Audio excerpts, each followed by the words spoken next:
السلام عليكم ورحمة الله تعالى وبركاته أخيارتنا دمانتي وان السلامي maanta cashirkeena waxaan ku qaadanaa su'aal asxaabtii soo weydiisay su'aashaas oo ah sideen isaga saara king root ama aan remove u idhaahdo balse haddii aan iska saaro king root-ka maxaa dhib ee soo gaari kara mobilkayga ama maxaa ku dhici kara waa su'aal isweydiin mudan ogow marka hore king root-ku inuu yahay application systemka mobilkaaga ama applicationada maskaxda remove oran kara ama ka saari kara mobilkaaga taasina waxay sababaysaa in uu mobilkaagu istaago ama uu shaqayn waayo screen-ka shaashadu haddaba casharkeena ayaynu ku eeganaa si uu u sababi karo iyo sidaynu u saari karno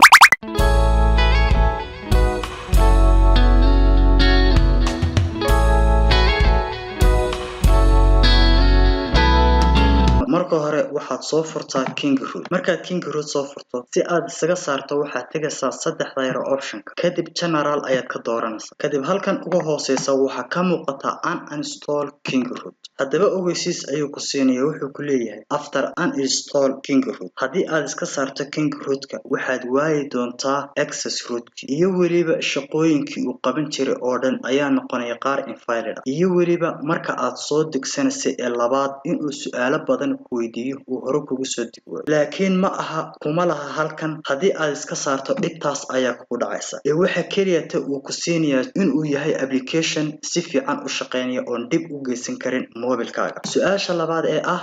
muxuu sidoo u saari karaa applicationada originalka ama muxuu dhib u keeni karaa su'aashaas haddii aynu guda galo haddii aan ku dhufto verify oo ah application isaga ku dhex jira ama tools ah oo ka sii doorto tools halkan wuxuu ina leeyahay bloatware remover haddii aan ku dhufto bloatware remover wuxuu ina geenayaa applicationadii systemka ahaa iyo kuwii aynu soo degsan bloatware waxa weeyaan applicationkii systemka ee ku soo degay mobilka apps-kana waxa weeyaan kuwii aad ku soo dejisay aad adigu soo download gareysay haddaba haddii aad ka saarto kuwan bloatware-ka ama systemka ogow in uu mobilkaaga noqonayo mid istaagay oo crash ku dhacay tusaale ahaan haddii aan ka saaro kan oon ku dhufto ka saar google calendar-kaas waxaad waayi doontaa calendarkii ama qaybtii xisaabaadka ama qaybtii time-ka ee mobilkaaga kadib crash ayaa ku dhici kara waxa dhici kara mobilkaagaasi in uu shaashada ku soo qoro su'aal ah your Android has been stopped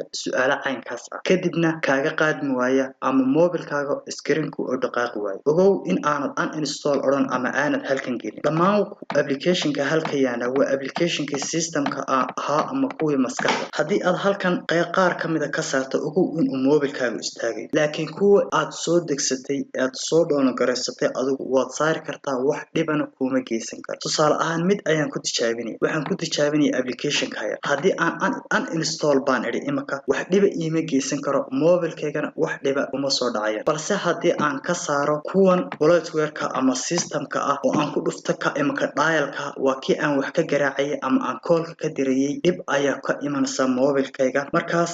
application-kan waa application marka hore furfuraya maskaxdaada dibna aanu keenahayn cashirkeena intaas ayaan ku dhaafaya ha ilaabin channel-ka inaad subscribe like sarto wassalaamu calaykum waraxmatullaahi wabarakaatuh